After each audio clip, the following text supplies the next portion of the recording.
నాయకులు ఏపీలో పర్యటిస్తుంటే చంద్రబాబుకు గుండెల్లో రైళ్లు పరిగెడుతున్నాయని మాజీ మంత్రి తలసాని శ్రీనివాస్ యాదవ్ అన్నారు. తనను కలిసిన టీడీపీ నేతలకు చంద్రబాబు వార్నింగ్ ఇవ్వడంపై తలసాని ఘాటుగా స్పందించారు.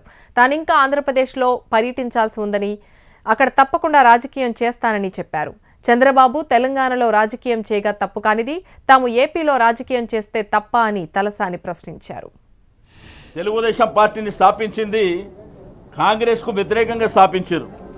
అటువంటి పార్టీని కూడా కాంగ్రెస్ పార్టీ కాళ్ళ దగ్గర పెట్టినటువంటి మీరు ఈరోజు రాజకీయాల గురించి మాట్లాడేటువంటి నైతిక అర్హత లేదు. ఆ రోజుల్లో ఏం చేసిర్రు? కాంగ్రెస్ పార్టీ రెండు రాష్ట్రాలను విడదీసి పొందబెట్టింది అని చెప్పి మాట్లాడినటువంటి మీరు మరి ఈరోజు ఊసర వెళ్ళి కూడా మిమ్మల్ని చూస్తే సిగ్గుపడుతుంది.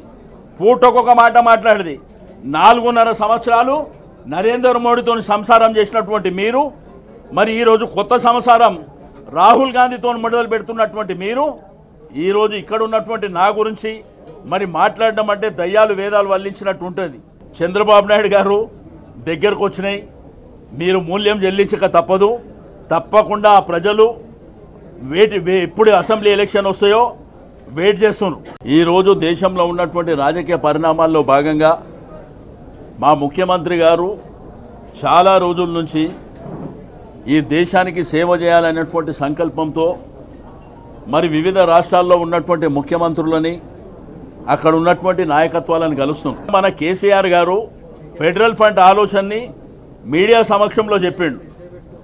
ఈ దేశానికి కాంగ్రెస్ లేని బీజేపీ లేని ఒక ఫోర్స్ రావాలనేటువంటి ఆలోచన చెప్తే నిన్న కూడా ఇక్కడ కేటీఆర్ గారు జగన్ గారు మాట్లాడినప్పుడు అక్కడ ఉన్నటువంటి దద్దమ్మ మంత్రులు మాట్లాడుతున్నారు ఇది మోడీ గారి కుట్ర అని చెప్పేసి. నేనేమంటా అంటే మనుషుల నీడ చూసే భయపడేటువంటి మీకు ఏదైనా చెప్పేటువంటి నేనేమంటా అంటే ఒక నీతి జాతి లేనటువంటి మాటలు మీరు మాట్లాడటం ఏదైనా కానీ రాజకీయ పాపం కట్టుకోవాలనేటువంటిది. 5 సార్లు శాసనసభ్యునిగా మంత్రిగా పనిచేసినటువంటి నేను అక్కడ నాకు బంధుత్వాలు ఉన్నాయి. రెండోది బీసీ సంఘాలు ఉన్నాయి.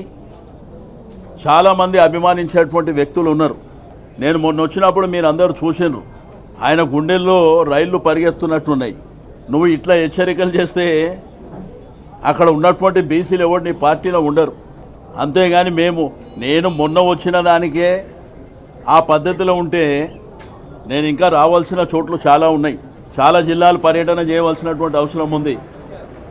అక్కడ ఉన్నటువంటి ఒక యాదవ్ సంఘమే కాదు, వెనుకబడిన తరగతులు ఎస్సీ ఎస్టీ బీసీ మైనారిటీలకు కూడా నాయకత్వం అందిస్తాం. ఇప్పుడు ఉన్నటువంటి ఆంధ్రప్రదేశ్ ముఖ్యమంత్రి ప్లేస్లో ఎవరు ముఖ్యమంత్రి అయినా బ్రహ్మాండంగా పనిచేస్తారు, నీకంటే బ్రహ్మాండంగా.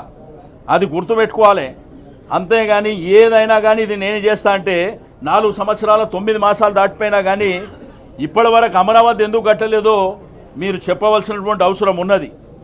కాబట్టి నేను గిట్లా తెలుగుదేశం పార్టీ ఓడిపోతే రాష్ట్రం కుంటు పడిపోతుంది అని చెప్పి ఎవరిని బెదిరిస్తున్నారు? మీరు ఎవరిని భయపెట్టిస్తున్నారు? మీరు ఇవన్నీ చేయవలసినటువంటి అవసరం లేదు. అక్కడ ప్రజలే సిద్ధంగా ఉండరు. 3 నెలల్లో మిమ్మల్ని ఇంటికి పంపించడానికి ఆంధ్రప్రదేశ్ రాష్ట్ర ప్రజలు సిద్ధంగా ఉన్నారు. ఈ చంద్రబాబు మాకొద్దు, వాళ్ళు ఆ నినాదం పెట్టుకొని ముందుకెళ్తున్నారు. ప్రజలలో బాయిలైపోతున్నారు ప్రతి ఒక్కరు కూడా.